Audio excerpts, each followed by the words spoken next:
Thank you very much, Mr Deputy Speaker. I rise tonight to congratulate former Northern Territory Police Officer Paul Milne and the rest of the Heart to Heart Walk team on their launch at Parliament House in Canberra at a special event hosted by Senator David Pocock at Parliament House. The Heart to Heart Walk is a 3,000 kilometre challenge linking Lambert, centre of Australia in the Northern Territory, to Australia's Parliament House in Canberra, aiming to draw attention to challenges around first responder mental health and wellbeing. First responders are twice as likely to report suicidal thoughts, 3 times more likely to have a plan for completion, and 6 times more likely to experience symptoms of PTSD for those who have worked more than 10 years in the role. I can tell you it's true, and I'm watching my comrades fall at a speed that genuinely scares me. Until you have had intrusive suicidal thoughts, I cannot explain it to you, but it is genuinely terrifying, never mind when you're supposed to be the thin blue line running towards danger while others move to safety. Despite these shocking figures, there's been little progress on the recommendations from the 2019 Australian Senate inquiry into first responder suicide, PTSD and premature mortality. The Heart to Heart Foundation, which is organising the walk, is appealing for urgent action on the Senate inquiry recommendations, including a national action plan on a first responder mental health, a national register of health professionals who specialise in first responder mental health, and mental health support services for retired first responders as well as their families. Keynote speakers at the launch event included Senator Anne Urquhart, Attorney General Honourable Mark Dreyfus, KC MP, Admiral Chris Barry AC, Alan Sparks, CVOAM, and Professor Nicole Sadler AM CSC. I'm told there was an overwhelming feeling of disappointment at the lack of progress to better support first responders nationally. Chair of the Heart to Heart Foundation, Vince Pannell APM, said the Heart to Heart journey is more than just a walk. It's our commitment to fighting for better mental health services for all Australian first responders and their families. We need to ensure these ordinary people who do extraordinary things, protecting, saving, caring and rescuing the community day in and day out, receive the support they need. The Heart to Heart Walk's first platinum sponsor was Police Bank, which provided the initial seed funding, followed by the Australian Federal Police Association. Police Bank CEO Greg McKenna said, as a member-owned bank, part of Police Bank's purpose is to give back to our community, and there really isn't a more important cause than supporting the mental health of our first responders. We're proud to be a major sponsor of the Heart to Heart Walk, working to achieve better outcomes for our police, paramedics, fireys and frontline emergency services. AFPA President Alex Karuna said, the AFPA proudly supports the Heart to Heart Walk, and we thank the team for raising awareness on this vital topic.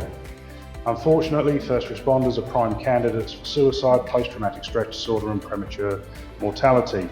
They put their minds, bodies and lives on the line to protect the community, and we know that all governments across Australia can and should do more to support all first responders.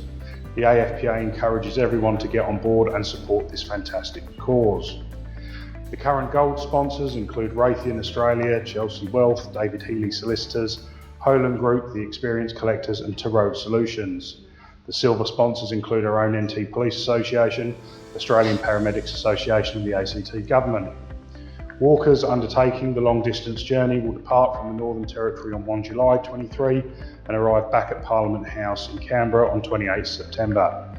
Walk updates can be found on the podcast, and for further information or to register interest as a walker or a sponsor, please visit www.hearttoheartwalk.org. In honour of Paul's work, I'd like to read his speech to that event in Canberra into our Hansard so it is captured into perpetuity. Never in the last 10 years has Australia's first responders' future depended so much on a decision to support all the 2019 Senate Report 14 recommendations. Never have you, the Australian Government and key stakeholders in this space, been called upon to make a more fundamental decision for Australian first responders nationally, yourselves, your families, your children, about the way you want your country to go, about what kind of country you wish Australia to be. It is a decision about what kind of people we are. It is a decision about what kind of nation we will be. Today is a day of opportunity, a new beginning to come together collectively. We are not starting from scratch, and we have many organisations throughout Australia doing amazing things for first responders. However, we need more education, research, advocacy, support and resources to prevent premature mortality and mental health conditions like PTSD. In saying that, being diagnosed with a mental health condition is not the end of the road. For many, it's the loss of their identity and self-worth of belonging to something they once believed in so much. Today in Australia, there is still a stigma attached to looking after first responders, and Australians we've placed in this category. There is a unique opportunity to utilise first responders who have been medically retired or retired with lived experience. People recover at different rates and can be suitable for other roles. All too often we say no. They're no longer ideal because they've had a mental health condition, and the wealth and knowledge they take when they leave an organisation are precious. On a personal note, I reflect on how we've travelled with mental health over the last 20 years. We have made positive steps. We have Are You OK Day, we talk about mental health, and we make grand motherhood statements about mental health. But how many of us sit down and engage with people with mental health issues though? Employ people with mental health issues and champion people with mental health injuries? We have, I think, started to recognise that physical disability should not be a bar to success. Indeed, we have a quadriplegic doctor in Australia, and what an incredible testament to resilience. Mental health needs to be on the same level. Just because you have an injury does not mean you are no longer fit for purpose. In fact, and this is speaking from personal experience, it gives you greater insight into yourself and those around you. It increases your resilience, and now we're starting to break down barriers.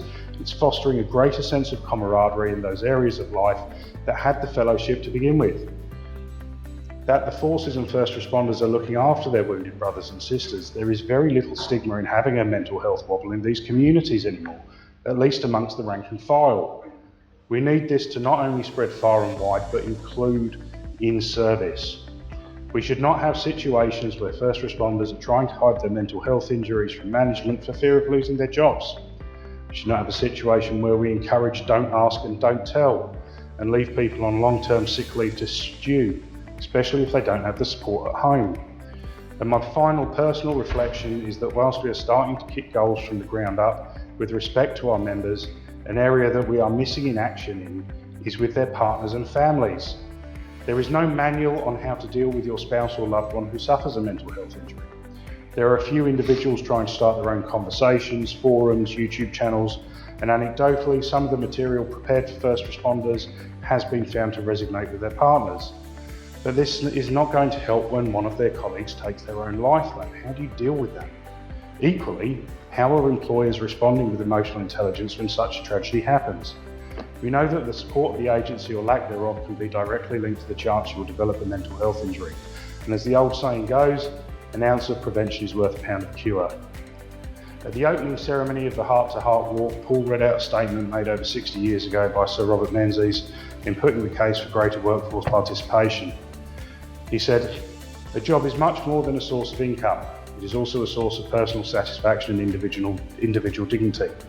The pursuit of happiness lies along a self-made road, seldom along a road made by others, no matter how good their intentions are. The sense of individual dignity which comes from doing a job gives the doer the personal satisfaction of helping oneself rather than having to rely on a social security benefit." The Heart to Heart Walk has brought so many wonderful people and organisations together and continues to grow. Paul noted, and I think we can all agree, especially as we celebrate our volunteers this week, we are all passionate about the lives of first responders and their families. So when you leave and return to your home within your community, begin to look more closely at the people within. The landscape gardener, the lollipop crossing lady, the Coles delivery driver, the local footy coach. They're all most likely emergency service volunteers that assist us all in our time of need. Well, now it's time to help them too. Often they won't ask, they're too proud, but we're working on everyone opening up and discussing mental health. I'd like to thank Paul for the enormous amount of effort he's putting into a cause that is so close to my heart, and I look forward to his continuing success. Please follow the charity walk on social media, listen to the podcast. Its importance cannot be understated. Thank you very much, Mr. Deputy Speaker.